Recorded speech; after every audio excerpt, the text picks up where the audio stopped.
Aku diusir suamiku dan dihina ibu mertua di saat malam hujan deras demi ambisi mereka menguasai bisnis keluargaku.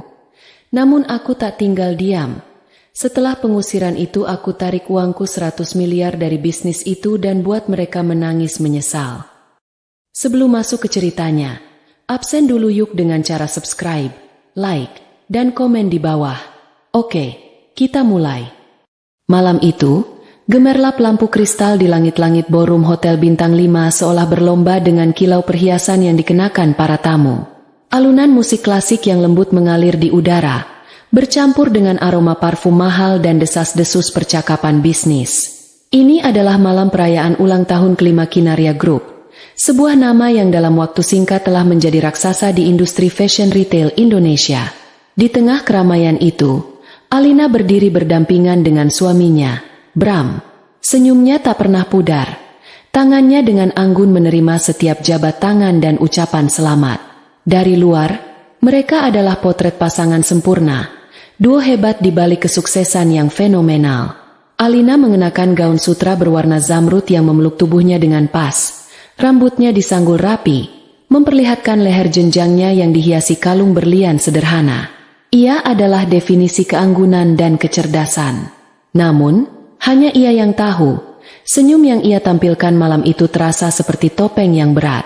Di sisinya, Bram tampak gagah dengan setelan jas rancangan desainer ternama. Ia tertawa lepas, menepuk punggung para kolega, dan sesekali merangkul pinggang Alina dengan mesra. Sebuah gestur yang selalu berhasil memancing decak kagum dan kilatan lampu kamera dari para wartawan majalah bisnis yang hadir. Selamat, Pak Bram, Bu Alina. Kinaria Group benar-benar luar biasa, ujar seorang investor dengan antusias. Bram tersenyum lebar, senyum seorang pemenang. Terima kasih. Ini semua berkat kerja keras tim dan tentu saja dukungan istri saya, katanya, mengeratkan rangkulannya di pinggang Alina. Kata-katanya terdengar manis, namun bagi Alina, terasa hampa.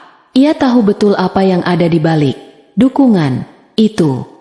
Bukan sekadar dukungan moral seorang istri, melainkan fondasi kokoh yang menopang seluruh bangunan megah bernama Kinaria Group. Fondasi itu bernilai 95 miliar rupiah. Uang itu adalah warisan dari almarhum ayahnya, seorang pengusaha bijak yang telah mengajarinya seluk-beluk investasi sejak ia masih remaja. Saat ia menikah dengan Bram, seorang pria ambisius dengan banyak ide namun tanpa modal, Alina melihat potensi. Ia menaruh kepercayaan penuh, tidak hanya pada ide-ide Bram, tetapi juga pada cinta mereka. Ia menuangkan seluruh warisannya ke dalam bisnis yang mereka rintis dari nol.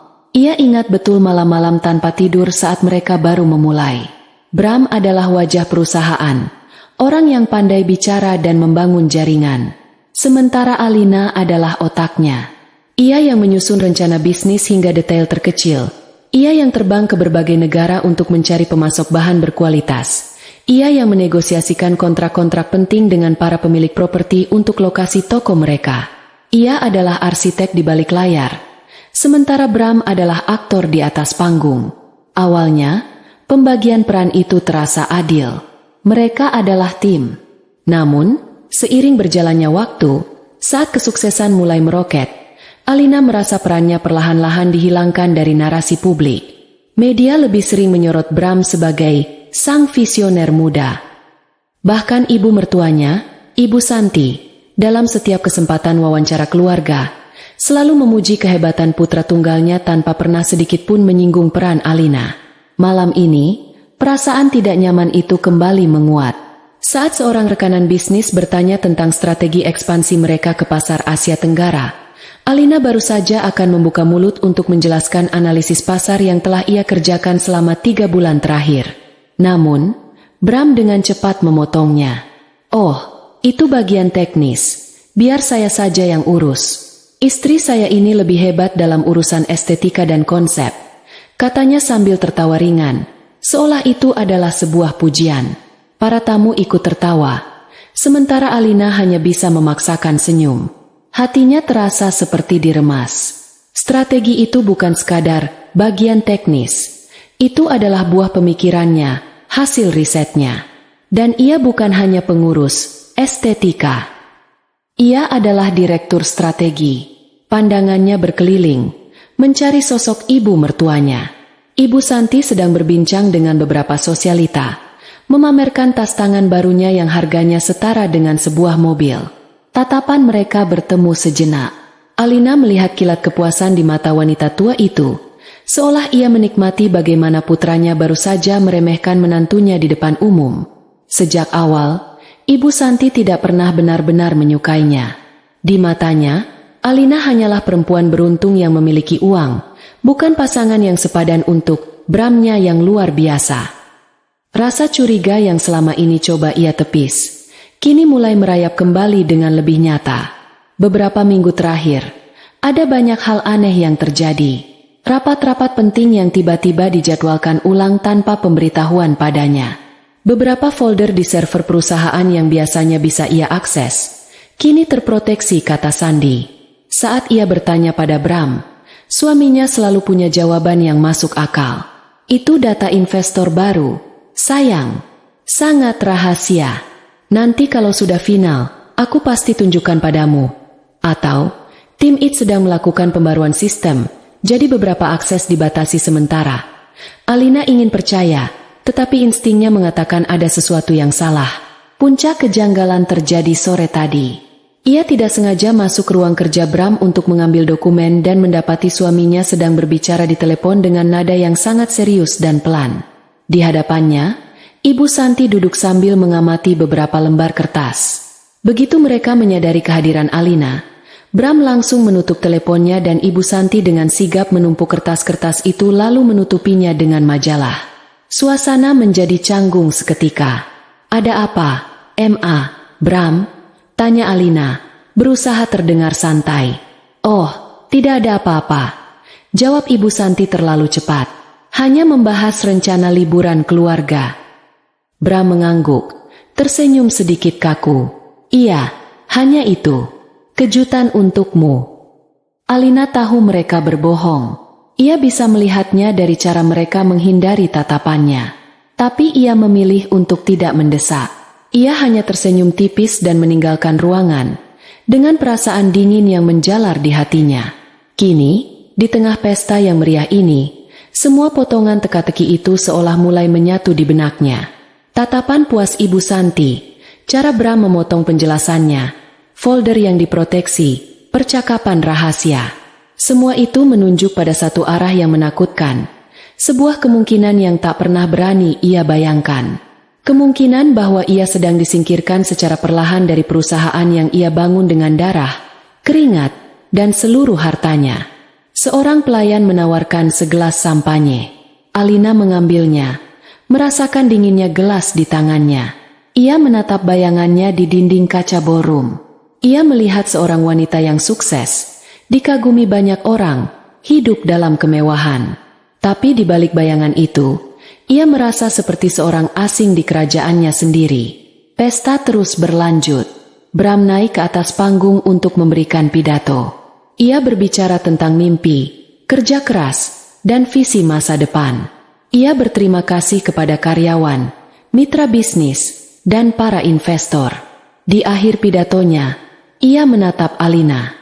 Dan tentu saja, untuk istriku tercinta, Alina, terima kasih atas semua dukunganmu. Tanpamu, aku tidak akan berada di sini. Semua orang bertepuk tangan.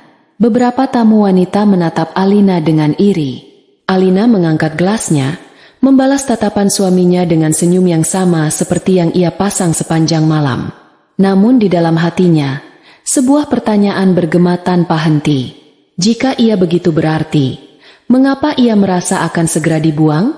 Malam perayaan itu terasa seperti sebuah perpisahan yang megah. Surga yang ia tinggali selama ini ternyata hanyalah sebuah panggung sandiwara, dan ia merasa tirainya akan segera diturunkan. Pesta berakhir lewat tengah malam. Kemegahan ballroom telah berganti dengan keheningan di dalam mobil mewah yang membawa mereka pulang. Bram duduk di sampingnya, masih bersemangat setelah menerima begitu banyak pujian. Ia terus berbicara tentang betapa suksesnya acara malam ini, tentang siapa saja orang penting yang datang, dan tentang betapa cerahnya masa depan Kinaria Group. Alina hanya menanggapi dengan gumaman singkat.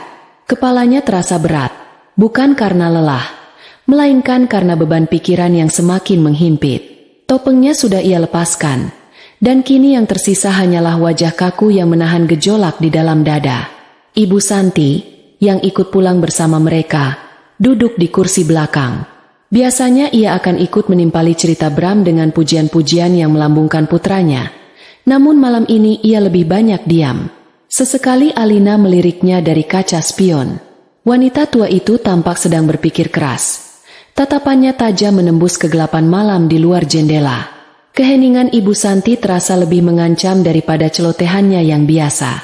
Sesampainya di rumah megah mereka, suasana dingin itu semakin terasa. Bram langsung menuju bar kecil di sudut ruang keluarga dan menuang segelas whisky untuk dirinya dan ibunya. Ia menawari Alina. Namun Alina menolak dengan gelengan kepala. Ia hanya ingin segera masuk ke kamar, membersihkan riasannya, dan membiarkan otaknya beristirahat. Namun, ia tahu ia tidak akan bisa tidur malam ini. Aku lelah, aku ke kamar dulu, pamit Alina. Tidurlah, sayang. Kamu pasti capek sekali, sahut Bram tanpa menoleh. Fokus mengaduk es batu di gelas ibunya.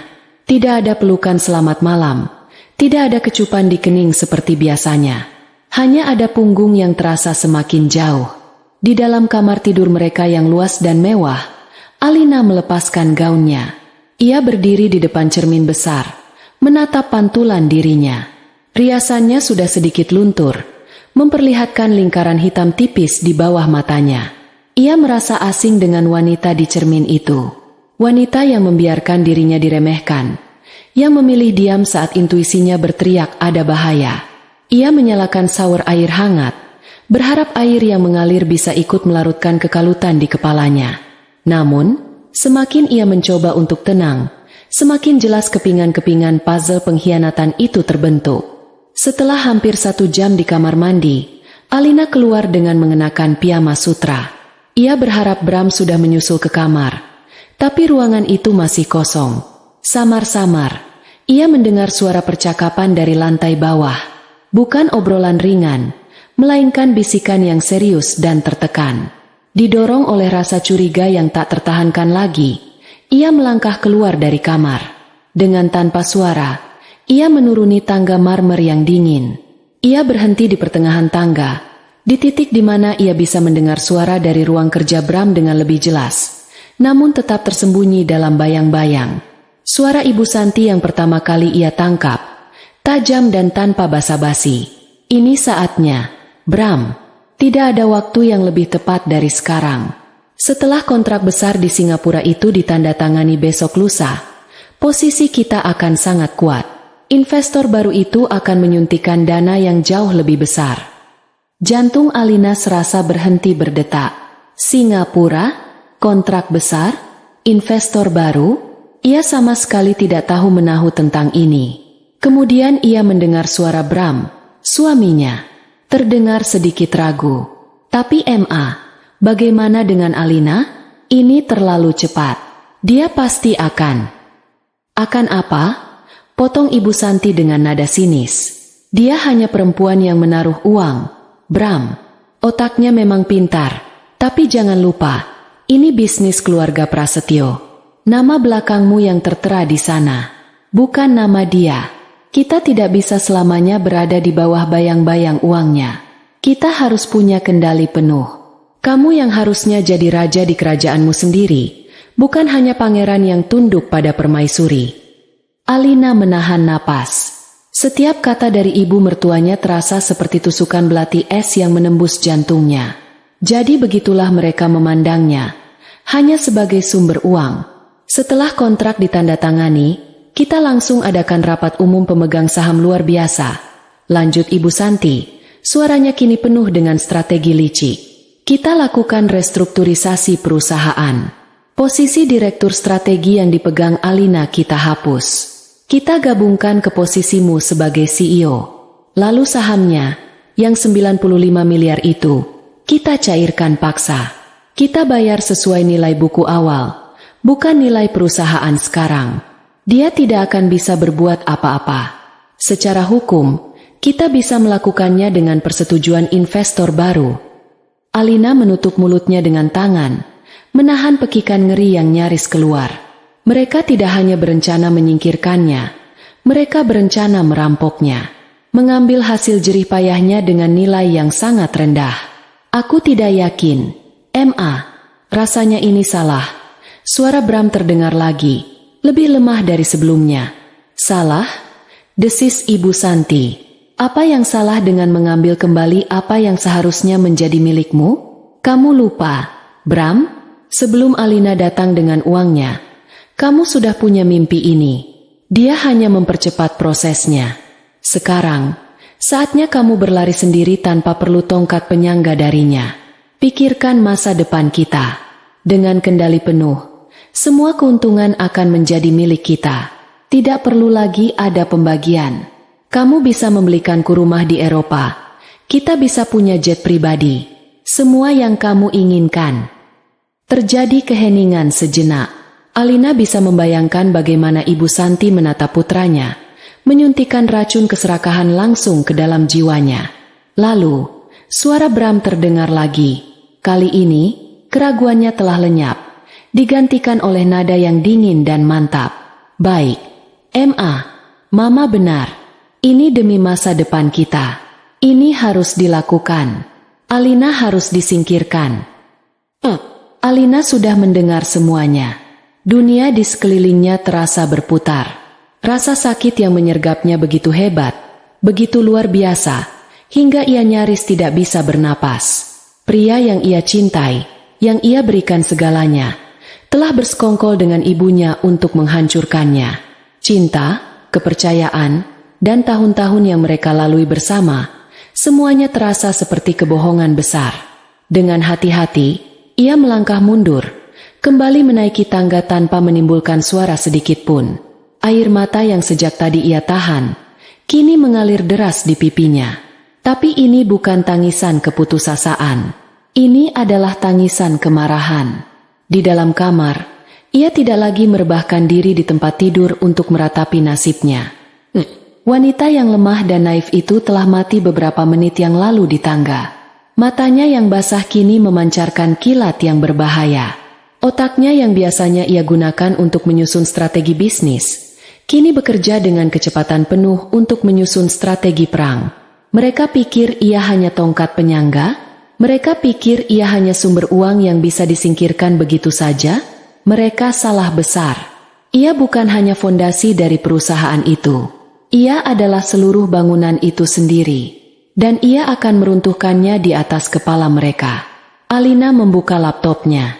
Jemarinya menari dengan cepat di atas keyboard. Ia membuka semua file pribadinya, mencari dokumen-dokumen penting. Perjanjian investasi awal, bukti transfer dana, email-email korespondensi yang membuktikan perannya dalam setiap pengambilan keputusan strategis. Ia mengumpulkan semua amunisinya. Lalu, ia menemukan apa yang ia cari. Kontrak investasi asli yang ia tanda tangani bersama Bram 5 tahun lalu. Ia membacanya dengan teliti. Sebuah klausul yang dulu ia anggap hanya sebagai formalitas, kini menjadi senjata terkuatnya. Klausul itu memberinya hak penuh untuk menarik seluruh modal investasinya kapanpun jika ia merasa ada tindakan yang merugikan posisinya sebagai investor utama. Sebuah senyum dingin dan getir tersungging di bibirnya. Mereka akan pergi ke Singapura untuk menandatangani kontrak? Mereka akan menyingkirkannya? Permainan belum dimulai. Besok pagi, saat fajar menyingsing, bukan mereka yang akan menentukan aturan main, tetapi dirinya. Mereka telah membangunkan seekor naga yang sedang tertidur. Dan naga itu kini siap membakar semuanya hingga menjadi abu. Alina tidak tidur. Ia duduk di sofa beludru di sudut kamarnya. Laptopnya menyala di atas meja kopi. Layarnya meredup. Ia tidak sedang bekerja. Ia hanya menatap kosong pada baris-baris angka di layar. Pikirannya melayang jauh.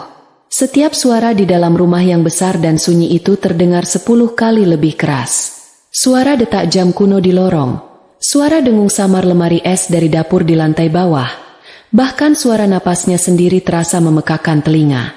Ia telah menghabiskan beberapa jam terakhir dalam keheningan yang menyiksa, Memutar ulang percakapan di ruang kerja itu berulang kali di kepalanya seperti kaset rusak. Setiap kata, setiap jeda, setiap nada sinis dari Ibu Santi dan keputusan dingin dari Bram terukir tajam di benaknya. Rasa sakitnya sudah melewati puncaknya. Kini yang tersisa adalah kehampaan yang dingin dan bening, seperti danau beku di musim dingin.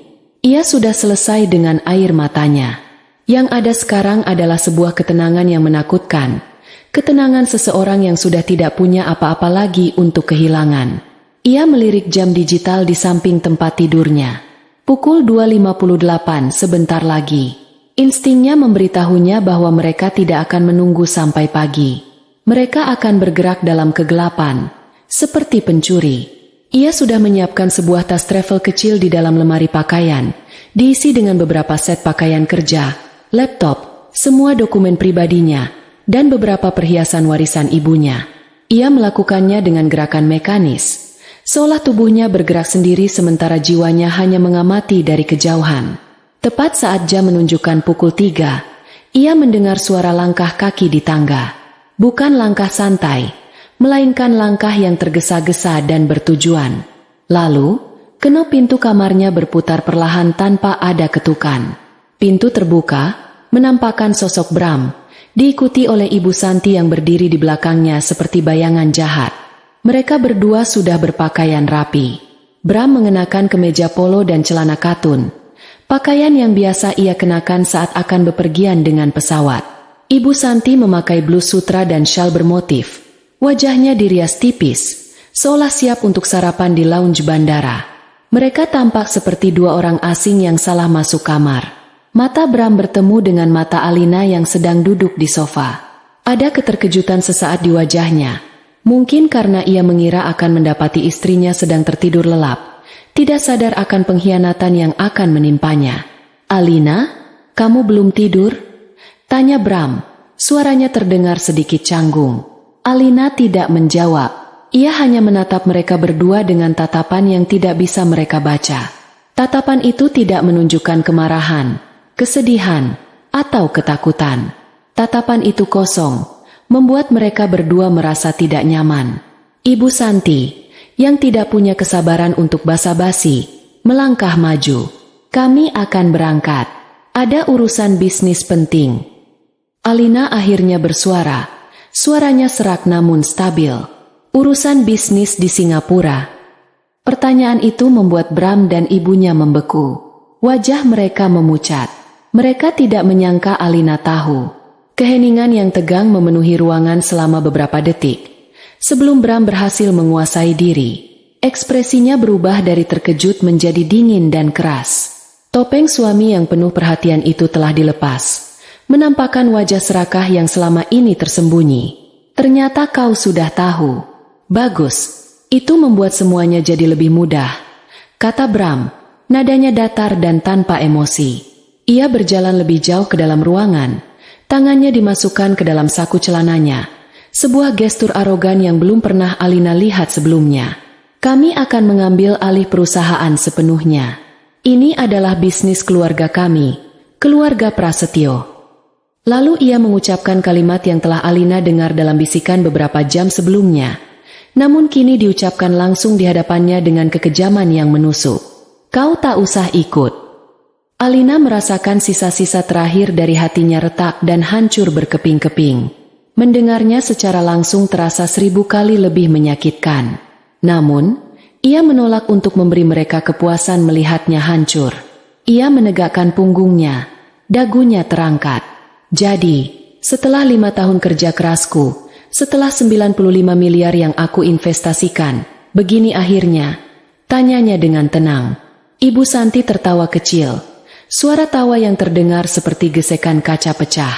"Kerja keras? Yang bekerja keras itu anakku. Bram, kamu hanya menumpang hidup enak dari uang warisanmu. Sekarang saatnya kamu sadar diri.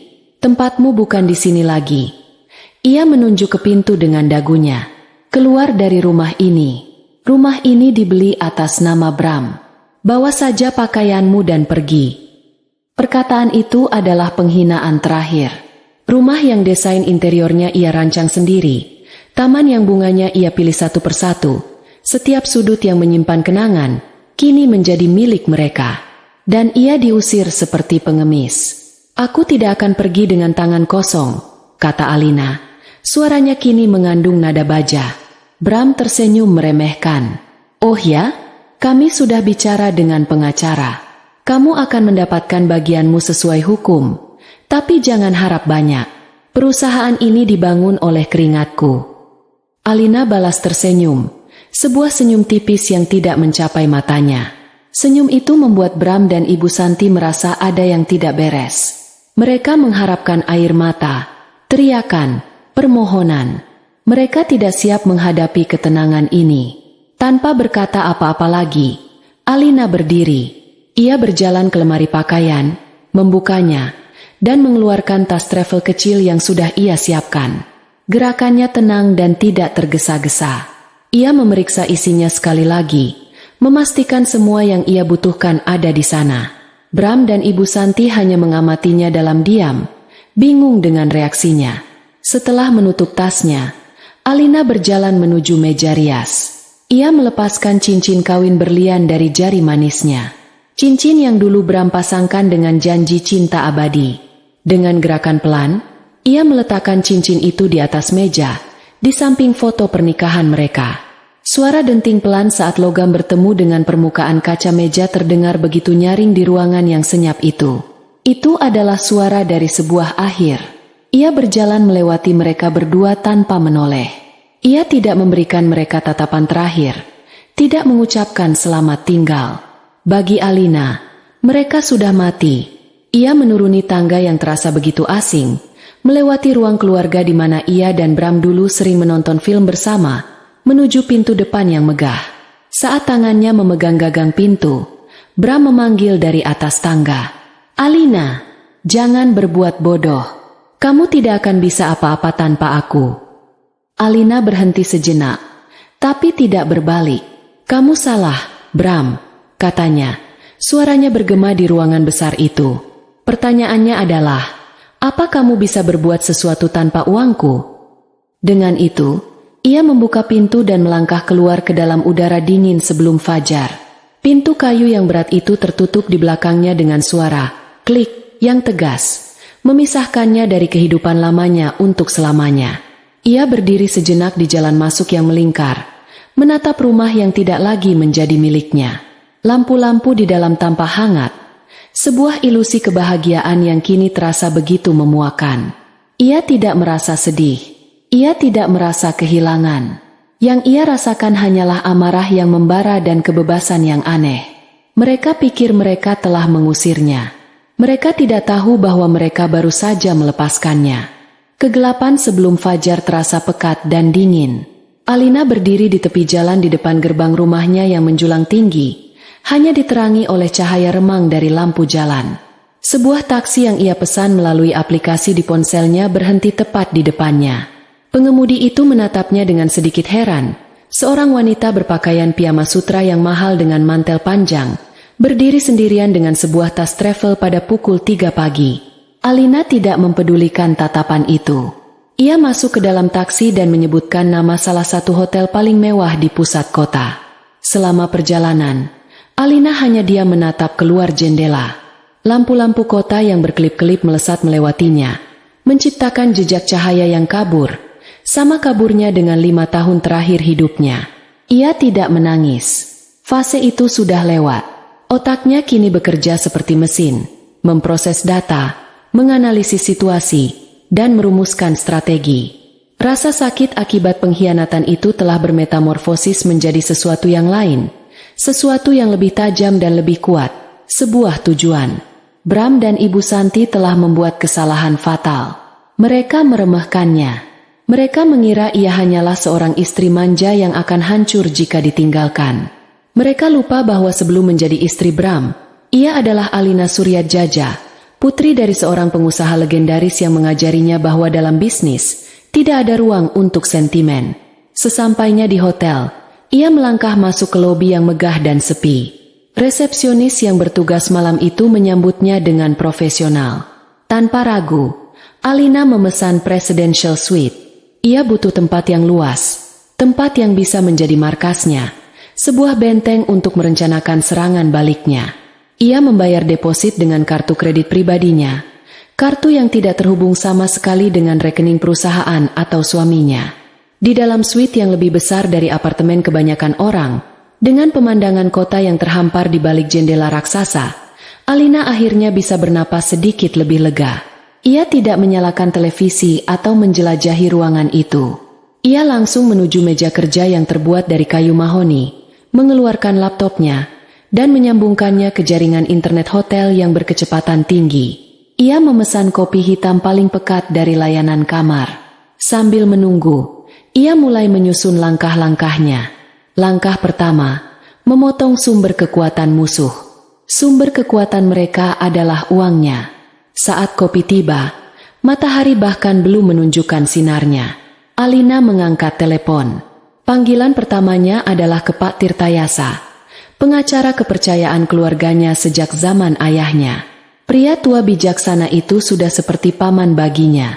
Telepon berdering beberapa kali sebelum diangkat oleh suara serak khas orang baru bangun tidur. "Halo.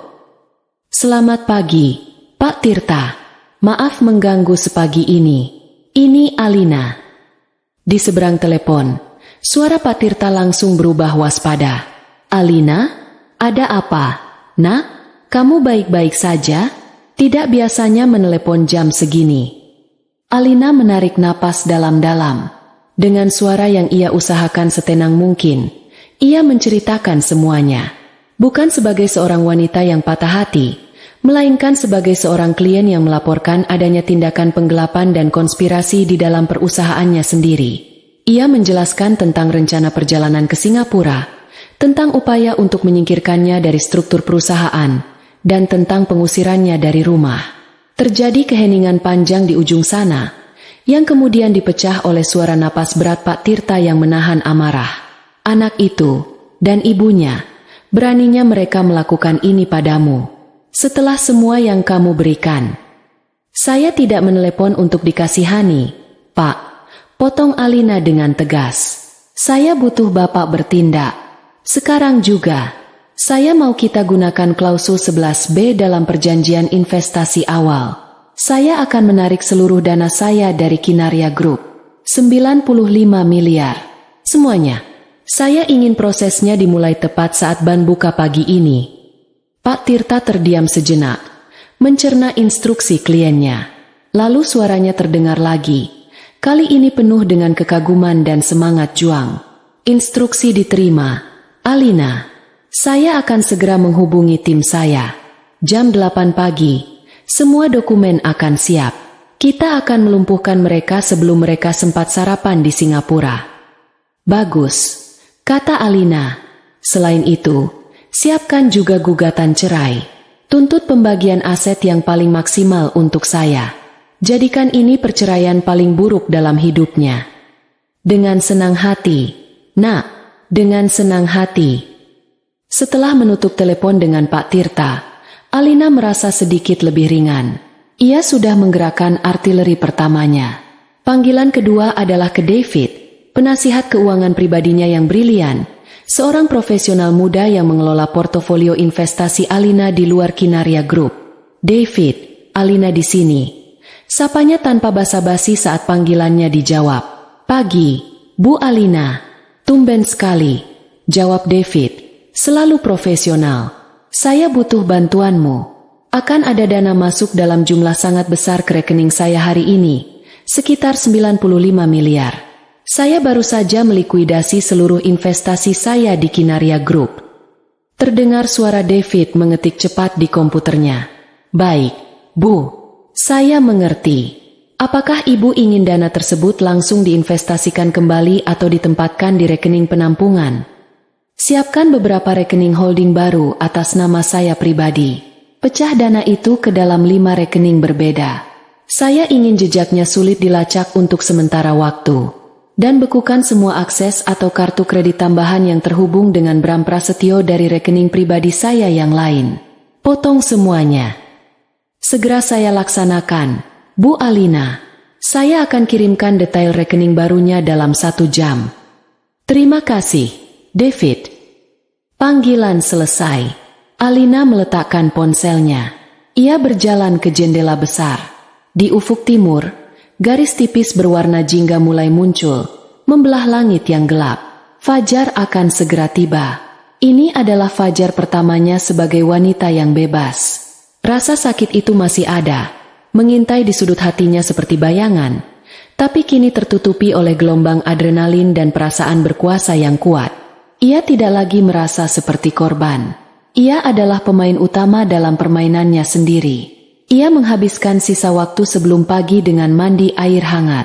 Kali ini, bukan untuk menenangkan diri, tapi untuk menyegarkan tubuh dan pikirannya untuk pertempuran yang akan datang. Ia membuka tasnya dan memilih pakaiannya.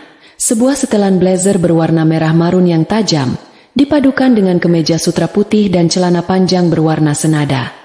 Ia menata rambutnya dengan rapi dan memoleskan riasan tipis namun tegas, menonjolkan tulang pipinya dan tatapan matanya yang kini setajam elang.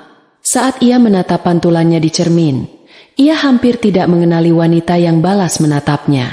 Wanita itu bukan lagi Alina Prasetyo, istri yang lembut dan suportif. Wanita itu adalah Alina Suryatjaja, seorang ratu yang baru saja terusir dari kerajaannya, dan kini sedang berbaris untuk merebutnya kembali, bahkan jika itu berarti ia harus membakarnya hingga rata dengan tanah terlebih dahulu. Fajar telah menyingsing, tidak hanya di langit Jakarta, tetapi juga di dalam jiwanya, dan ia siap menyambut hari yang baru. Pukul 8 pagi. Lalu lintas Jakarta sudah mencapai puncaknya. Lautan mobil dan motor bergerak merayap di bawah terik matahari yang mulai menyengat. Namun di dalam sedan mewah yang membawanya, Alina tidak merasakan panas maupun kekacauan di luar. Pendingin udara bekerja tanpa suara, menciptakan sebuah kepompong yang sejuk dan tenang. Ia duduk tegak di kursi belakang, matanya menatap lurus ke depan. Setelan merah marun yang ia kenakan terasa seperti baju zirah, memberinya kekuatan dan kepercayaan diri. Ia bukan lagi wanita yang diusir dari rumahnya beberapa jam yang lalu. Ia adalah seorang jenderal yang akan memasuki medan perang.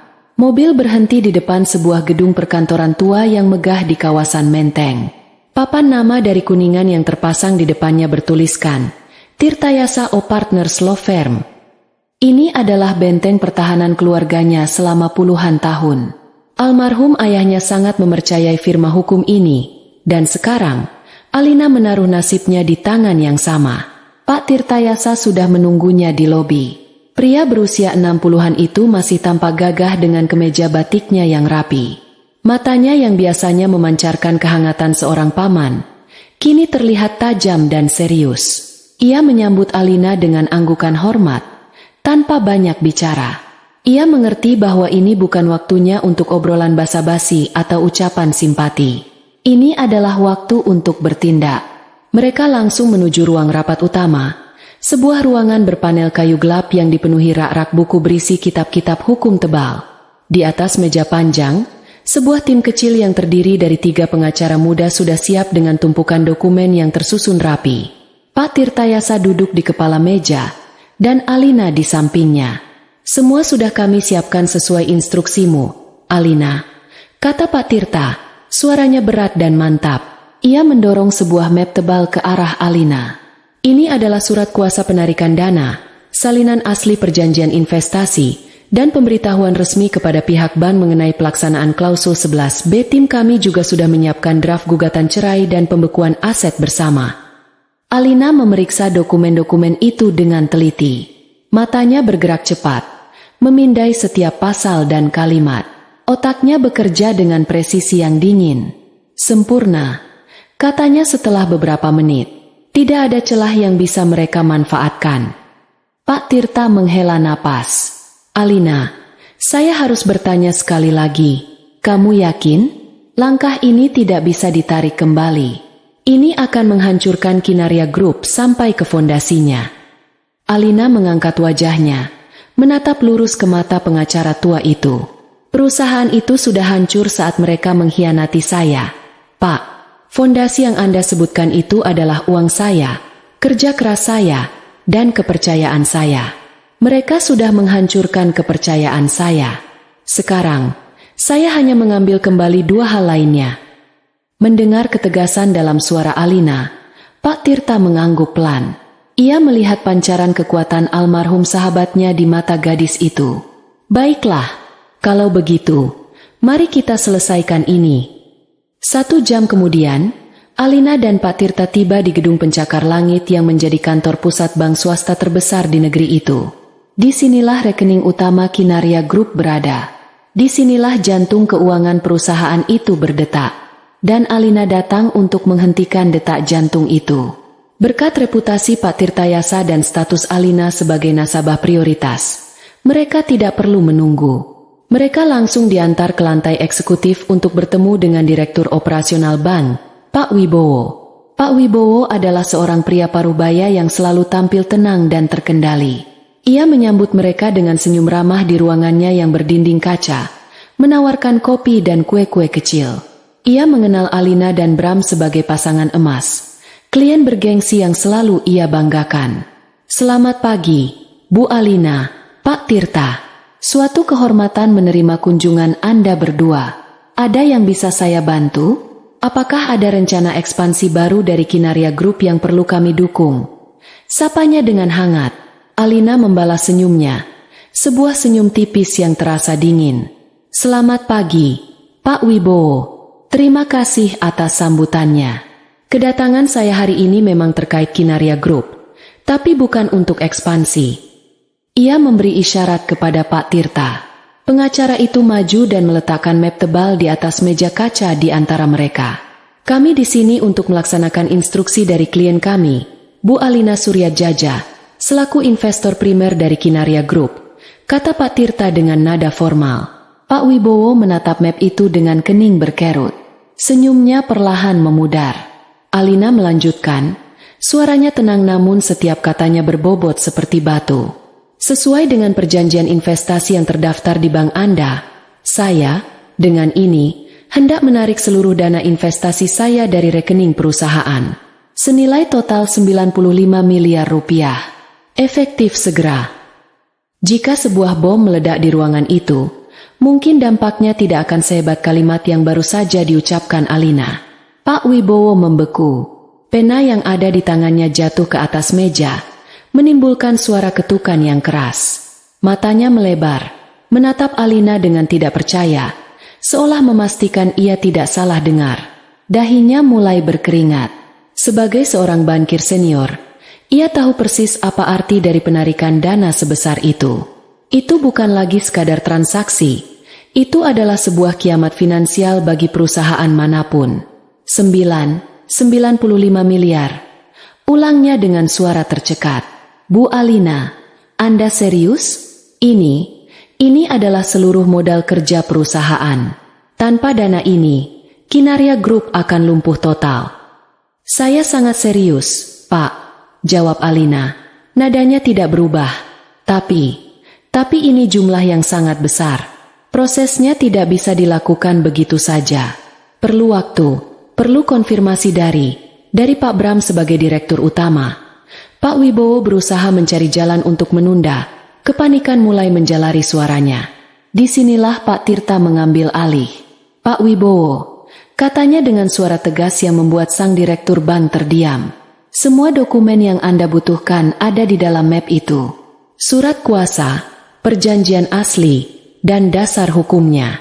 Menurut perjanjian, klien saya memiliki hak unilateral untuk menarik dananya tanpa memerlukan persetujuan dari pihak lain jika ia merasa posisinya terancam. Dan kami pastikan, posisinya saat ini sangat terancam. Pak Tirta mencondongkan tubuhnya sedikit. Kami harap pihak bank bisa bekerja sama secara profesional. Penundaan apapun dari pihak Anda tanpa dasar hukum yang kuat akan kami anggap sebagai tindakan menghalangi hak nasabah. Dan kami tidak akan segan untuk membawanya ke ranah hukum. Saya yakin bank Anda tidak ingin terseret dalam masalah ini. Ancaman itu berhasil. Pak Wibowo menelan ludah. Ia tahu ia berada di posisi yang sulit. Di satu sisi, ia akan menghancurkan klien korporat terbesarnya. Di sisi lain, ia menghadapi tuntutan hukum yang serius dari nasabah prioritasnya. Ia tidak punya pilihan. Dengan tangan yang sedikit gemetar, ia membuka map itu. Ia memeriksa dokumennya satu persatu. Semuanya legal, semuanya sah, dan tidak ada celah. Ia mengangkat telepon dan berbicara dengan suara pelan namun tegang kepada beberapa departemen. Legal, operasional, treasury. Ruangan itu menjadi saksi bisu dari serangkaian perintah yang akan memicu gempa bumi di dunia bisnis. Prosesnya memakan waktu hampir 2 jam. Alina dan Pak Tirta menunggu dengan sabar. Alina sama sekali tidak menunjukkan tanda-tanda ketidaksabaran. Ia duduk dengan punggung lurus, sesekali menyesap air mineral yang disajikan untuknya. Ketenangannya yang luar biasa justru membuat Pak Wibowo dan stafnya semakin gugup. Mereka seperti sedang berhadapan dengan kekuatan alam yang tidak bisa dihentikan. Akhirnya, setelah serangkaian panggilan telepon, pengetikan keyboard yang panik, dan beberapa kali pemeriksaan ulang, Pak Wibowo mengangkat wajahnya. Ia tampak 10 tahun lebih tua. Prosesnya sudah selesai, Bu Alina. Dana sebesar 95 miliar rupiah telah ditransfer dari rekening Kinaria Group ke rekening pribadi yang Anda tunjuk. Alina mengangguk pelan. Terima kasih atas kerjasama Anda, Pak. Ia dan Pak Tirta berdiri. Mereka menjabat tangan Pak Wibowo yang terasa dingin dan lemas. Saat mereka berjalan keluar dari ruangan itu, meninggalkan sang direktur bank yang masih terduduk syok, ponsel Alina bergetar. Sebuah notifikasi dari aplikasi perbankan pribadinya muncul di layar. Angka-angka yang tertera di sana begitu panjang. Sebuah konfirmasi bisu bahwa kekuatan itu kini telah kembali ke tangannya. Saat melangkah keluar dari gedung bank yang dingin ke bawah sinar matahari yang hangat, Alina menarik napas dalam-dalam. Ini bukan napas lega. Ini adalah napas sebelum ia melepaskan badai. Ribuan kilometer jauhnya, di sebuah suite hotel super mewah dengan pemandangan cakrawala Singapura yang memukau, Bram Prasetyo sedang menyesap kopi luwak paginya. Ia merasa seperti raja dunia. Semalam, setelah mengusir Alina, ia dan ibunya langsung menuju bandara dan mengambil penerbangan pertama. Tidak ada rasa bersalah sedikit pun di hatinya. Yang ada hanyalah perasaan lega dan antisipasi yang meluap-luap. Ia merasa telah melepaskan belenggu terakhir yang menahannya. Akhirnya, semua ini akan menjadi milik kita, katanya sambil memandang ibunya yang sedang menikmati sarapan dengan gembira. Ibu Santi tersenyum puas. Sudah seharusnya begini dari dulu. Bram, kamu itu pemimpin, bukan pengikut. Setelah rapat nanti, Mama mau belanja. Tas yang Mama lihat di majalah kemarin sepertinya cocok untuk merayakan kemenangan kita. Mereka tertawa bersama. Tawa orang-orang serakah yang merasa kemenangan sudah di depan mata. Mereka membayangkan wajah Alina yang menangis dan putus asa. Paling-paling dia lari ke rumah orang tuanya. Mengadu, ejek Bram. Dia tidak akan berani berbuat apa-apa. Dia terlalu lembek. Mereka tidak tahu, saat mereka sedang menikmati sarapan mewah itu, di Jakarta, fondasi kerajaan mereka sedang dicabut paksa hingga ke akarnya. Pukul 10 pagi waktu Singapura, mereka tiba di menara perkantoran yang menjulang tinggi, kantor pusat konsortium Ventures, grup investor yang akan menjadi mitra baru mereka. Semuanya terasa mengintimidasi dan canggih. Mereka diantar ke ruang rapat di lantai teratas, dengan dinding kaca dari lantai ke langit-langit, membuat mereka merasa seperti sedang melayang di atas kota. Tim investor yang dipimpin oleh seorang pria Jepang bernama Mr. Tanaka menyambut mereka dengan profesional. Mereka semua mengenakan setelan jas yang sempurna. Wajah mereka serius dan sulit dibaca. Bram, dengan kepercayaan diri yang melambung, memulai presentasinya. Ia memaparkan visi dan misinya untuk membawa Kinaria Group menjadi pemain dominan di pasar Asia Tenggara. Ia memamerkan angka-angka pertumbuhan yang impresif, yang tentu saja tidak ia sebutkan bahwa itu semua adalah hasil kerja keras dan strategi Alina. Para investor tampak mengangguk-angguk. Mereka terkesan dengan pesona dan ambisi Bram. Setelah sesi tanya jawab yang alot, Mr. Tanaka tersenyum tipis. Presentasi yang sangat meyakinkan. Mr. Bram, kami tertarik untuk melanjutkan kerjasama ini. Jantung Bram dan Ibu Santi berdebar kencang karena gembira. Inilah saatnya. Sebuah map berisi kontrak setebal ratusan halaman diletakkan di atas meja.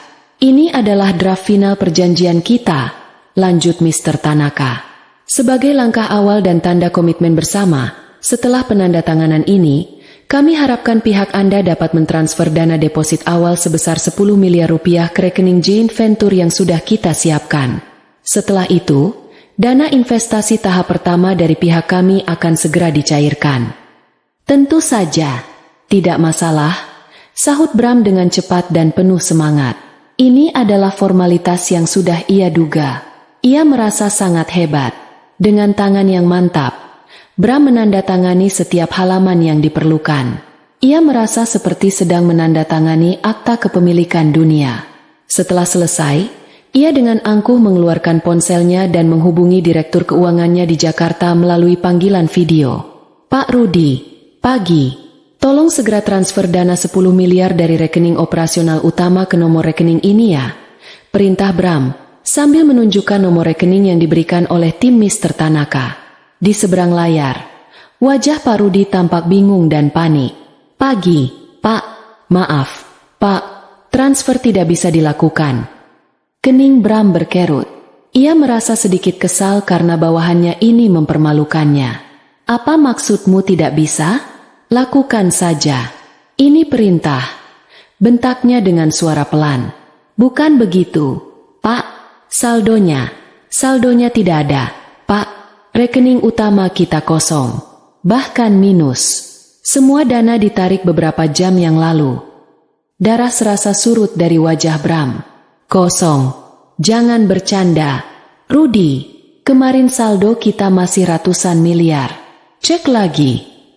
Sudah, Pak. Saya sudah cek berulang kali. Ada transaksi keluar sebesar 95 miliar rupiah atas nama Bu Alina Suryat Jaja pagi ini. Pihak bank baru saja menelepon. Katanya penarikan dana investasi primer. Rekening kita sekarang dibekukan karena tidak ada dana operasional. Semua tagihan pemasok gagal bayar. Pak, kantor pusat sedang kacau. Suara Pak Rudi terdengar gemetar. Ponsel itu nyaris terlepas dari tangan Bram. Dunia di sekelilingnya seolah berputar dalam gerakan lambat. Alina, menarik semua dananya? Tidak mungkin. Wanita itu tidak mungkin seberani itu. Tepat pada saat itu, ponsel pribadinya berdering. Nama, Pak Wibowo, Bank, tertera di layar. Dengan tangan gemetar, Bram mengangkatnya. Suara dingin dan formal dari sang direktur bank di seberang sana mengkonfirmasi mimpi buruknya. Selamat siang, Pak Bram. Sekadar memberitahukan secara resmi, sesuai dengan pelaksanaan klausul perjanjian investasi, pihak kami telah memproses penarikan dana penuh oleh investor primer, Ibu Alina Suryat Jaja. Bram tidak mendengar sisanya. Telinganya berdengung. Ia menatap kosong ke seberang meja. Para investor menatapnya dengan curiga. Mr. Tanaka mengangkat alis. Apakah ada masalah, Mr. Bram? Ibu Santi, yang menyadari kepanikan di wajah putranya, berbisik cemas. Ada apa, Bram? Bram tidak bisa menjawab.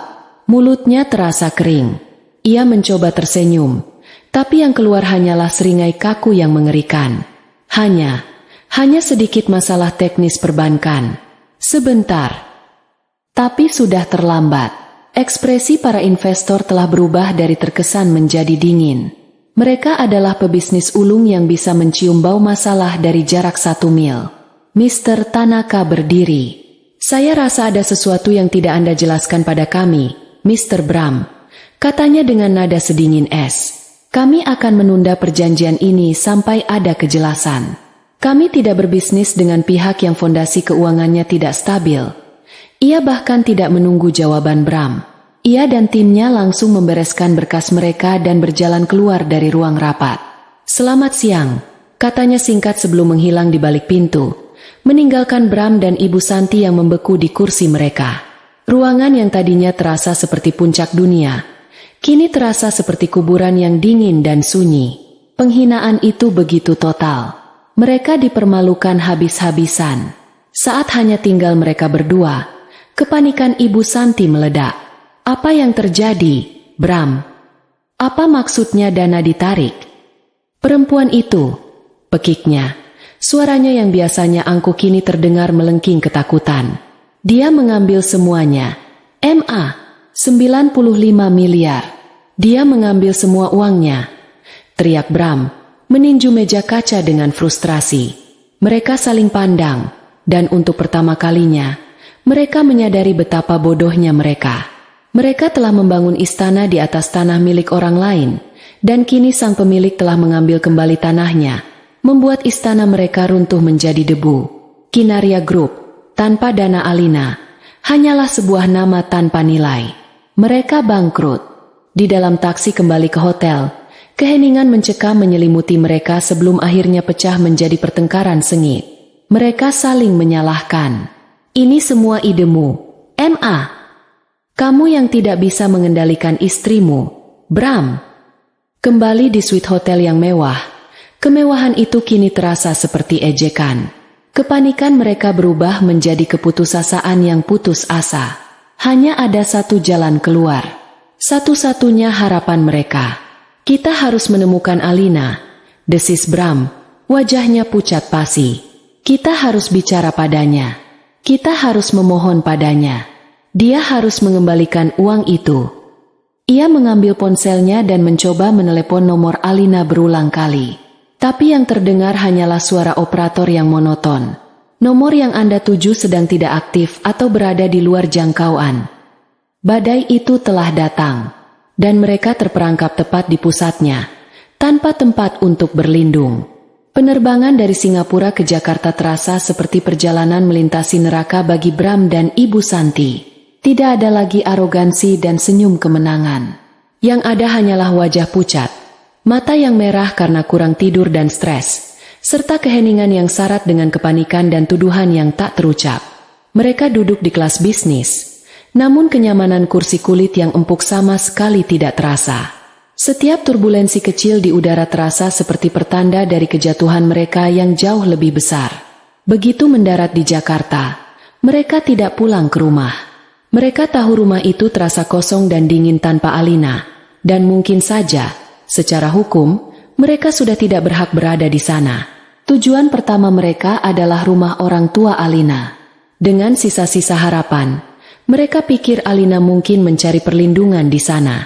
Namun yang mereka dapatkan hanyalah pintu yang tertutup rapat dan tatapan dingin dari ayah Alina, seorang pensiunan jenderal yang menatap mereka seolah mereka adalah sampah. Alina tidak di sini, kata pria tua itu. Suaranya menggelegar penuh wibawa. Dan bahkan jika aku tahu di mana dia, aku tidak akan memberitahu pengkhianat seperti kalian. Jangan pernah lagi menunjukkan wajah kalian di depan rumah saya. Pintu dibanting tepat di depan wajah mereka. Penolakan itu adalah tamparan keras pertama. Mereka mencoba menghubungi teman-teman dekat Alina, satu persatu. Jawabannya seragam, antara pura-pura tidak tahu, atau langsung menutup telepon. Dalam waktu beberapa jam, mereka menyadari bahwa mereka telah terisolasi. Lingkaran sosial yang dulu memuja mereka, kini berbalik membenci mereka. Kabar, terutama kabar buruk, menyebar lebih cepat dari api di kalangan elit Jakarta.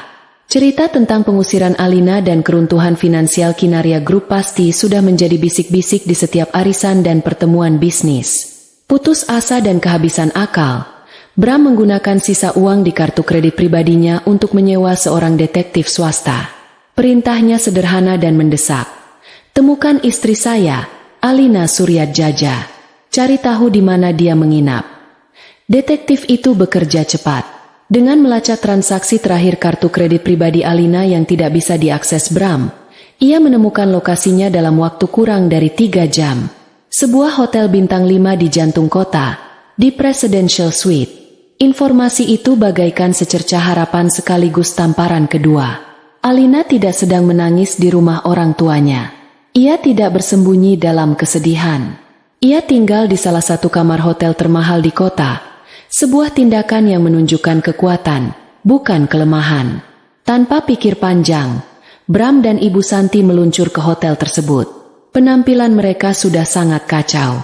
Kemeja Bram lecek, rambutnya acak-acakan. Riasan Ibu Santi telah luntur, memperlihatkan kerutan-kerutan wajah yang tampak semakin dalam karena stres. Mereka adalah antitesis dari kemewahan lobi hotel yang berkilauan. Mereka tidak langsung naik ke kamarnya. Seolah dituntun oleh takdir, saat mereka kebingungan di lobi, seorang staf hotel yang mengenali mereka memberitahu bahwa Bu Alina sedang berada di Ares Lounge, di lantai mezanin. Dengan langkah-langkah berat, mereka menaiki tangga melingkar yang elegan. Dari atas tangga, mereka melihatnya. Alina sedang duduk di sebuah sofa tunggal yang nyaman di sudut ruangan, di samping jendela besar yang menampilkan pemandangan kota. Ia tidak sendirian. Di hadapannya duduk Pak Tirtayasa. Mereka tampak sedang membahas beberapa dokumen di atas meja sambil menikmati teh. Alina terlihat sangat tenang, sangat berkuasa. Setelan merah marunnya tampak menyala di tengah dekorasi lounge yang bernuansa kalem. Ia tampak seperti seorang ratu di singgasananya. Pemandangan itu menghancurkan sisa-sisa harga diri mereka.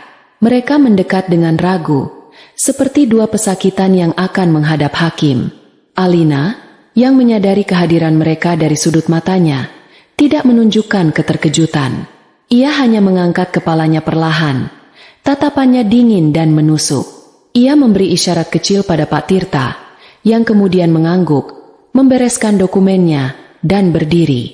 "Saya tunggu di mobil, Alina," kata pengacara itu, melewati Bram dan Ibu Santi tanpa melirik sedikit pun.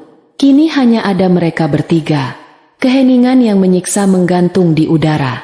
Beberapa tamu lain di lounge itu mulai memperhatikan, merasakan ketegangan yang aneh. Bram yang pertama kali memecah keheningan. "Alina," panggilnya. Suaranya serak dan bergetar. Kita perlu bicara." Alina tidak menjawab. Ia hanya menatapnya, menunggu. Melihat tidak ada reaksi dari Alina, keberanian Bram runtuh. Ia maju satu langkah, dan kemudian melakukan hal yang tak terbayangkan. Ia jatuh berlutut di lantai marmer yang dingin, tepat di depan kaki Alina. "Alina, aku mohon," isaknya. Air mata mulai membanjiri wajahnya. "Aku salah. Aku tahu aku salah besar. Aku buta. Aku bodoh. Aku membiarkan hasutan mama meracuni pikiranku. Tolong maafkan aku." Ia mencoba meraih tangan Alina, tapi Alina menarik tangannya dengan cepat. "Tolong, Alina, kembalikan uangnya. Setidaknya sebagian. Perusahaan akan hancur total. Semua karyawan akan kehilangan pekerjaan. Hidup kita akan hancur." Ibu Santi, melihat putranya merendahkan diri seperti itu, merasa dunianya ikut runtuh. Wanita angkuh yang seumur hidupnya selalu dihormati, kini tidak punya pilihan lain. Ketakutan akan kemiskinan dan kehilangan segalanya jauh lebih besar daripada harga dirinya. Dengan tubuh gemetar, ia juga ikut berlutut di samping Bram. "Nak Alina, maafkan ibu," rintihnya. Suaranya kini tidak lagi tajam dan sinis, melainkan pecah dan penuh penyesalan. Ia menundukkan kepalanya hingga dahinya nyaris menyentuh lantai. Sebuah gestur permohonan ampun yang paling dalam. "Semua ini salah ibu. Ibu yang serakah. Ibu yang iri padamu. Ibu yang terus-menerus mendorong Bram untuk melakukan hal bodoh ini. Hukum saja ibu. Nak, jangan hukum Bram. Dia hanya menuruti ibunya yang tidak tahu diri ini." Tangisannya semakin keras, menarik lebih banyak perhatian dari pengunjung lounge. Bisik-bisik mulai terdengar. Para staf hotel tampak bingung, tidak tahu harus berbuat apa. Ini adalah sebuah drama yang memalukan, sebuah pertunjukan kehancuran harga diri yang total. Bram dan Ibu Santi kini bersimpuh di kakinya, menangis terseduh-seduh, memohon belas kasihan. Mereka terlihat begitu kecil, begitu menyedihkan. Semua keangkuhan, semua kekejaman yang mereka tunjukkan beberapa puluh jam yang lalu, kini luruh bersama air mata dan ingus mereka. Mereka telah melepaskan senjata terakhir mereka. Permohonan ampun yang didasari oleh keputusasaan. Dan selama itu semua, Alina hanya diam. Ia duduk tegak, menatap turun pada dua sosok yang pernah menjadi orang terpenting dalam hidupnya. Tidak ada kemarahan di wajahnya. Tidak ada kemenangan. Hanya ada kekosongan yang dingin. Ia membiarkan mereka menangis. Ia membiarkan mereka memohon. Ia membiarkan seluruh dunia melihat mereka dalam kondisi mereka yang paling hina. Ia menunggu sampai isak tangis mereka mereda menjadi rintihan pelan. Sampai mereka kehabisan kata-kata dan hanya bisa menatapnya dengan mata bengkak yang penuh harapan putus asa. Ia memegang semua kekuatan saat itu. Kekuatan untuk menghancurkan mereka lebih jauh. Atau untuk mengangkat mereka dari kehinaan. Seluruh hidup mereka kini bergantung pada satu kata darinya. Keheningan yang terjadi setelah badai tangisan itu selesai terasa lebih berat dan lebih menekan daripada suara isakan itu sendiri. Bram dan Ibu Santi masih bersimpuh. Napas mereka tersengal-sengal. Wajah mereka basah oleh air mata. Mereka menatap Alina, menunggu. Setiap detik yang berlalu tanpa jawaban terasa seperti satu abad penyiksaan. Di mata mereka, ada secercah harapan gila bahwa kelembutan hati Alina yang dulu mereka kenal masih tersisa. Bahwa pemandangan kehancuran mereka akan cukup untuk meluluhkan hatinya. Akhirnya, setelah keheningan yang terasa abadi, Alina bergerak. Ia tidak membungkuk untuk mengangkat mereka. Ia justru bersandar lebih nyaman di sofanya, menyilangkan kakinya, dan menatap mereka dengan sorot mata yang jernih dan tajam. Saat ia berbicara, suaranya terdengar sangat tenang. Setiap kata diucapkan dengan artikulasi yang jelas, membelah keheningan lounge seperti pisau bedah. Jadi, begini rasanya saat dunia kalian runtuh. Mulainya, bukan sebagai pertanyaan, melainkan sebagai sebuah pernyataan.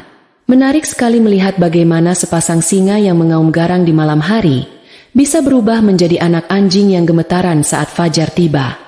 Ia menatap Bram. Kamu bilang, kamu salah, kamu hilaf. Kamu tidak hilaf, Bram. Kamu membuat sebuah pilihan. Kamu memilih keserakahan daripada kesetiaan. Kamu memilih hasutan ibumu daripada janji pernikahan kita. Sebuah kehilafan terjadi dalam sekejap. Rencanamu untuk menyingkirkanku sudah kalian susun berhari-hari, mungkin berminggu-minggu. Itu bukan hilaf, itu adalah niat. Kemudian, tatapannya beralih ke Ibu Santi yang masih menunduk. Dan Anda, Bu, lanjut Alina. Penekanan pada kata, Bu, terasa begitu formal dan jauh. Anda memohon agar saya tidak menghukum putra Anda. Tapi bukankah Anda yang sudah menghukumnya? Anda yang mengajarinya bahwa pengkhianatan itu bisa diterima selama tujuannya adalah uang. Anda yang mendorongnya ke tepi jurang. Anda tidak kasihan pada putra Anda saat Anda merencanakan ini semua. Anda hanya kasihan pada diri Anda sendiri. Karena sekarang Anda sadar bahwa Anda akan kehilangan semua kemewahan yang selama ini Anda nikmati. Alina berhenti sejenak, membiarkan kata-katanya meresap. Kalian memohon padaku untuk mengembalikan uangnya. Kalian memohon demi perusahaan, demi karyawan, demi kita. Ia tertawa kecil, tawa tanpa kegembiraan. Tidak ada lagi, kita, Bram, kita. Sudah mati pukul 3 pagi kemarin. Saat kamu mengucapkan kalimat, kau tak usah ikut. Saat itu, kamu yang membunuhnya. Ia mencondongkan tubuhnya sedikit ke depan. Tatapannya mengunci mereka berdua. Kalian pikir ini semua hanya tentang uang? Kalian pikir hatiku hancur karena kehilangan 95 miliar? Uang itu, dengan atau tanpa kalian, bisa aku cari lagi. Tapi ada sesuatu yang kalian ambil dariku yang tidak akan pernah bisa kalian kembalikan. Dan itu tidak ada harganya. Kalian mengambil kepercayaanku. Kalian mengambil rasa amanku. Kalian mengambil 5 tahun hidupku yang aku curahkan untuk membangun mimpi yang ternyata hanya sebuah kebohongan besar. Kalian tidak hanya mendorongku keluar dari sebuah bisnis. Kalian mencabut jantungku dari dadaku. Dan kalian menginjak-injaknya di depan mataku. Itu adalah hutang yang tidak akan pernah bisa kalian bayar. Bahkan jika kalian membayarku dengan triliunan rupiah. Harapan di mata Bram dan Ibu Santi perlahan-lahan padam, digantikan oleh pemahaman yang mengerikan. Tidak akan ada pengampunan. Tidak akan ada belas kasihan. Jadi, sekarang berdirilah, perintah Alina. Suaranya kini mengandung nada finalitas yang tak terbantahkan. Simpan air mata kalian. Aku tidak membutuhkannya, dan aku tidak membelinya. Semua ini adalah pertunjukan yang sangat bagus, tapi aku tidak tertarik untuk menontonnya lebih lama lagi. Ia berdiri dari sofanya, gerakannya anggun dan penuh kuasa. Ia menatap turun pada mereka untuk terakhir kalinya. Pintu maaf dariku untuk kalian sudah tertutup rapat. Sudah terkunci. Dan kuncinya sudah aku lempar ke dasar samudra terdalam. Mulai hari ini, hadapi konsekuensi dari perbuatan kalian sendiri. Jangan cari aku lagi. Jangan hubungi aku lagi. Bagi saya, kalian berdua sudah tidak ada. Dengan kalimat itu, ia berbalik. Bram, dalam gerakan putus asa terakhir, mencoba merangkak dan meraih ujung celananya. Alina, jangan. Namun sebelum tangannya sempat menyentuh, dua orang petugas keamanan hotel yang tegap, yang rupanya sudah dipanggil oleh manajer lounge, bergerak cepat dan menahan Bram dengan lembut namun tegas. Mohon maaf, Bapak, Ibu, jangan membuat keributan. Mari kami antar keluar. Alina tidak menoleh ke belakang. Ia terus berjalan dengan langkah mantap, melewati para tamu yang menatapnya dengan campuran rasa kaget dan kagum. Ia berjalan keluar dari lounge, menuju lift, tanpa ragu sedikit pun. Saat pintu lift tertutup, memisahkannya dari pemandangan yang menyedihkan itu, ia akhirnya menghela napas panjang. Bukan napas kesedihan, melainkan napas kelegaan yang luar biasa. Beban terberat dalam hidupnya baru saja terangkat dari pundaknya. Di lobi, Bram dan Ibu Santi digiring keluar oleh petugas keamanan seperti dua orang gelandangan. Mereka ditinggalkan begitu saja di trotoar di depan hotel, di bawah tatapan orang-orang yang lalu lalang. Penghinaan itu sempurna. Mereka kini benar-benar tidak punya apa-apa. Tidak ada perusahaan, tidak ada uang, tidak ada rumah, dan yang paling parah, tidak ada lagi harapan. Sementara itu, di dalam kamarnya, Alina berdiri di depan jendela, menatap kota yang terbentang luas di hadapannya. Ia tidak merasakan kemenangan. Ia merasakan kedamaian. Pintu ke masa lalunya yang menyakitkan telah ia tutup dengan tangannya sendiri. Kini, di hadapannya terhampar lembaran baru yang bersih. Ponselnya berdering. Ia melihat nama di layar. Indra, arsitek. Ia tersenyum tipis untuk pertama kalinya hari itu. Sebuah senyum yang tulus. Halo, Indra, sapanya. Suaranya terdengar ringan dan penuh energi baru. Ya, saya sudah melihat draft desain untuk kantor barunya. Ada beberapa hal yang ingin saya diskusikan. Mari kita mulai. Ia tidak lagi melihat ke belakang. Ia hanya melihat ke depan, ke arah kerajaan baru yang akan ia bangun di atas puing-puing pengkhianatan. Tepat 1 tahun sejak hari pengusirannya. Tanggal itu terpatri dalam kalender di benak Alina, bukan sebagai hari peringatan yang menyedihkan, tetapi sebagai hari kemerdekaannya. Ia tidak merayakannya secara khusus, namun ia menyadarinya. Pagi itu, ia bangun lebih awal dari biasanya di apartemen penthouse barunya, sebuah tempat yang ia rancang sendiri dari nol. Tidak ada jejak masa lalu di sini. Setiap perabotan, setiap lukisan di dinding, setiap warna yang dipilih, adalah cerminan dari dirinya yang sekarang, modern, berani, namun tetap memancarkan kehangatan. Ia memulai harinya bukan dengan memeriksa email atau membaca berita bisnis, melainkan dengan menggelar matras yoga di balkonnya yang luas. Dari sana, ia bisa melihat seluruh kota terbentang di bawahnya, masih diselimuti kabut pagi. Saat ia bergerak melakukan pose-pose yoga, ia tidak hanya meregangkan ototnya, tetapi juga melepaskan sisa-sisa ketegangan yang mungkin masih tersimpan di dalam jiwanya. Ia belajar untuk bernapas, untuk hadir di saat ini, untuk bersyukur atas tubuhnya yang sehat dan pikirannya yang jernih. Kedamaian adalah kemewahan baru yang ia nikmati lebih dari apapun. Di kantor, hari itu berjalan seperti biasa, penuh dengan kesibukan yang produktif. Ia memimpin rapat strategi untuk peluncuran koleksi musim semi. Ia mendengarkan dengan saksama masukan dari setiap anggota timnya, dari desainer junior hingga kepala pemasaran. Ia adalah seorang pemimpin yang tegas namun adil, dihormati bukan karena posisinya, tetapi karena visi dan integritasnya. Ia melihat potensi dalam diri orang lain dan memberdayakan mereka untuk bersinar, sesuatu yang tidak pernah ia dapatkan dari mantan suaminya. Siang harinya, ia makan siang bersama kedua orang tuanya di sebuah restoran sederhana yang menyajikan masakan Indonesia otentik. Ayahnya, sang pensiunan jenderal, menatapnya dengan mata berbinar penuh kebanggaan. Ayah selalu tahu kamu punya darah pejuang, nak, katanya, menepuk punggung tangan Alina. Ibunya, yang dulu sering khawatir melihatnya bekerja terlalu keras untuk bisnis keluarga suaminya, kini tampak jauh lebih tenang. Yang penting sekarang kamu bahagia, Lin. Mama bisa melihatnya di matamu. Kebahagiaan. Kata itu terasa begitu nyata. Kebahagiaannya kini tidak lagi bergantung pada persetujuan atau kehadiran orang lain. Kebahagiaannya adalah sesuatu yang ia bangun sendiri, dari dalam. Sore harinya, saat dalam perjalanan pulang, ia menerima telepon dari Pak Tirtayasa. Setelah berbasa-basi menanyakan kabar, pengacara tua itu berkata, "Oh ya, Alina, saya hanya ingin memberitahu, saya dengar kabar tentang mantan suamimu." Alina terdiam sejenak. "Kabar apa, Pak?" tanyanya. Suaranya datar, lebih karena penasaran daripada peduli. "Seorang kolega saya bertemu dengannya.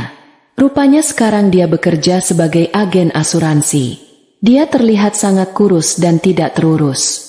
Dan ibunya, katanya sakit-sakitan. Mereka benar-benar hidup susah." Alina mendengarkan informasi itu tanpa emosi. Tidak ada rasa kasihan, tidak ada pula rasa puas. Yang ada hanyalah sebuah jarak yang sangat jauh. Cerita tentang Bram dan Ibu Santi terdengar seperti cerita tentang orang asing yang pernah ia baca di sebuah novel lama. Mereka adalah bab dari masa lalunya yang sudah selesai ia baca dan ia tutup rapat-rapat. "Terima kasih informasinya, Pak."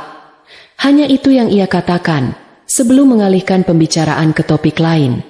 Ia menolak untuk membiarkan bayang-bayang mereka mengotori harinya, bahkan hanya untuk sesaat.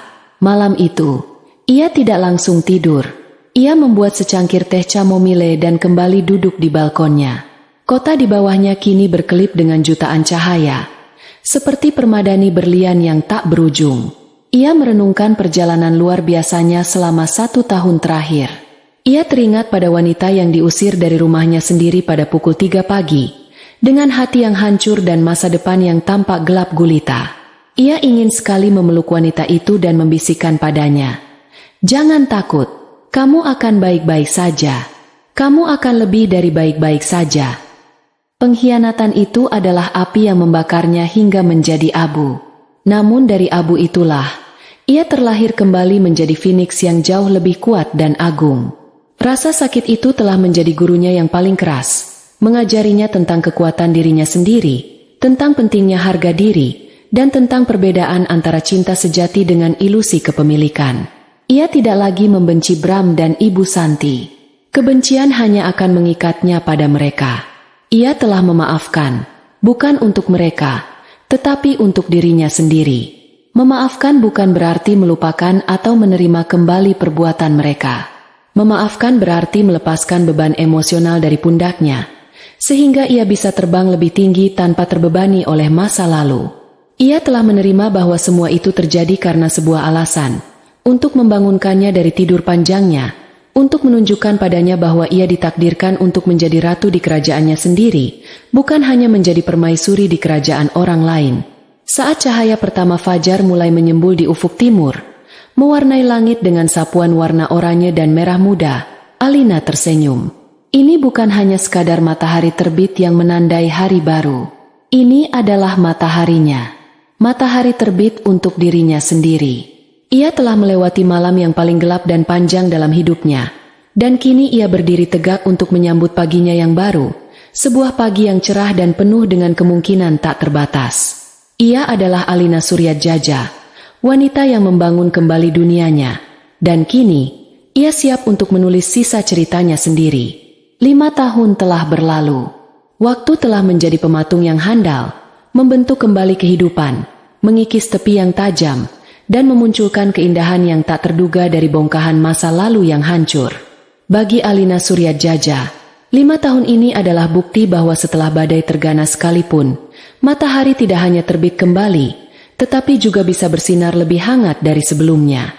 Malam itu, di sebuah ballroom yang berkilauan di Paris, Alina berdiri di atas panggung, memegang sebuah piala kristal yang berkilauan di bawah sorotan lampu.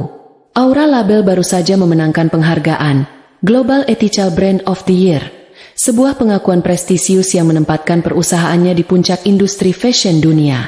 Ia mengenakan gaun sederhana berwarna navy blue rancangannya sendiri. Rambutnya dibiarkan tergerai, dan riasannya minimalis. Ia tidak lagi membutuhkan perhiasan yang gemerlap untuk bersinar. Auranya sendiri sudah cukup. Saat ia berbicara di depan mikrofon, suaranya tenang dan penuh percaya diri, bergema di seluruh ruangan yang dipenuhi oleh para tokoh paling berpengaruh di dunia. Ia tidak berbicara tentang angka penjualan atau strategi ekspansi. Sebaliknya, ia berbicara tentang filosofinya. Mereka bilang, bisnis adalah medan perang. Mulainya, matanya menyapu para hadirin. Mereka bilang, untuk menang, kau harus kejam. Untuk sukses, kau harus menyingkirkan pesaingmu. Selama bertahun-tahun, saya hampir mempercayai itu. Tapi saya belajar, dengan cara yang paling sulit, bahwa kemenangan sejati bukanlah tentang menaklukkan orang lain, melainkan tentang membangun sesuatu yang berharga. Membangun produk yang jujur, membangun tim yang saling mendukung, dan yang terpenting, membangun bisnis yang memiliki jiwa. Ia melanjutkan, menceritakan kisah para pengrajin di desa-desa terpencil Indonesia yang kini memiliki kehidupan yang lebih baik berkat kerjasama yang adil dengan Aura Label. Ia berbicara tentang komitmennya pada lingkungan, tentang usahanya untuk memberdayakan perempuan di setiap level perusahaannya. Kesuksesan yang diukur hanya dengan uang adalah kesuksesan yang kosong, tutupnya. Warisan yang paling berharga bukanlah seberapa besar kerajaan yang kita bangun, tetapi seberapa banyak kehidupan yang kita sentuh secara positif di sepanjang jalan. Terima kasih. Tepuk tangan yang membahana menyambut akhir pidatonya. Orang-orang berdiri, memberikan penghormatan bukan hanya kepada seorang pengusaha sukses, tetapi kepada seorang pemimpin sejati. Di antara kerumunan itu, seorang pria menatapnya dengan senyum hangat penuh kebanggaan. Namanya Arya, seorang arsitek lanskap yang Alina temui 2 tahun lalu saat merancang taman untuk kantor barunya. Hubungan mereka tumbuh secara perlahan, didasarkan pada percakapan yang mendalam, tawa yang tulus, dan rasa saling menghargai yang setara. Arya tidak terintimidasi oleh kesuksesan Alina. Ia justru mengagumi kekuatan dan kebaikan hatinya. Baginya, Alina bukan CEO miliarder. Ia hanyalah Alina, wanita yang suka membaca buku di hari hujan dan tertawa saat melihat film komedi. Kehidupan Alina kini telah menemukan ritmenya yang baru, sebuah ritme yang damai dan memuaskan. Ia tidak lagi bekerja 24 jam sehari. Ia belajar untuk mendelegasikan, mempercayai timnya yang solid. Ia menemukan kegembiraan dalam hal-hal kecil, memasak makan malam bersama Arya di apartemen mereka, mengunjungi galeri seni di akhir pekan, atau sekadar berjalan-jalan tanpa tujuan di taman kota. Namun, pencapaian terbesarnya dalam 5 tahun ini bukanlah Aura Label. Itu adalah Suryatjaja Foundation. Dengan sebagian besar keuntungan pribadinya, ia mendirikan sebuah yayasan yang didedikasikan untuk mendukung para perempuan wirausaha di Indonesia. Yayasan itu memberikan modal awal, pelatihan bisnis, dan bimbingan kepada para perempuan yang memiliki ide cemerlang namun kekurangan sumber daya. Ini adalah caranya mengubah lukanya menjadi obat bagi orang lain. Ia ingin memastikan tidak ada lagi perempuan berbakat yang nasibnya bergantung pada kemurahan hati atau keserakahan seorang pria. Beberapa minggu setelah kembali dari Paris, Alina mengunjungi salah satu inkubator bisnis milik yayasannya. Ia berjalan di antara ruang-ruang kerja yang ramai, mengamati para perempuan muda yang dengan penuh semangat mempresentasikan ide-ide mereka. Seorang gadis muda bernama Rina, yang sedang mengembangkan aplikasi untuk membantu petani lokal menjual hasil panen mereka secara online, menghampirinya dengan gugup. "Bu Alina, saya hanya ingin mengucapkan terima kasih," kata gadis itu, matanya berkaca-kaca. "Tanpa dana dan bimbingan dari yayasan, mimpi saya ini tidak akan pernah terwujud. Ibu telah mengubah hidup saya." Alina tersenyum dan menggenggam tangan gadis itu. "Bukan aku yang mengubah hidupmu, Rina. Kamu yang melakukannya sendiri dengan kerja keras dan keberanianmu. Aku hanya membukakan pintu yang seharusnya memang sudah terbuka untukmu sejak awal." Dalam momen itulah Alina merasakan kebahagiaan yang paling murni. Kebahagiaan yang jauh melampaui kepuasan memenangkan penghargaan atau melihat laporan laba yang meroket. Ini adalah kebahagiaan yang datang dari memberi, dari memberdayakan, dari melihat percikan harapan di mata orang lain. Sore itu, saat ia sedang bersantai di rumah, sebuah telepon dari Pak Tirtayasa sedikit mengusiknya dari lamunannya. Pengacara tua itu sudah pensiun, namun mereka masih sering berkomunikasi seperti keluarga. Hanya ada satu urusan kecil yang tersisa dari dokumen lama. "Alina," kata Pak Tirta, "berkas properti yang dulu atas nama kalian berdua sudah sepenuhnya beralih nama. Tidak ada lagi ikatan legal apapun." "Syukurlah," jawab Alina lega. "Terima kasih sudah mengurusnya sampai tuntas, Pak." Terjadi jeda sejenak sebelum Pak Tirta melanjutkan dengan nada yang lebih pelan.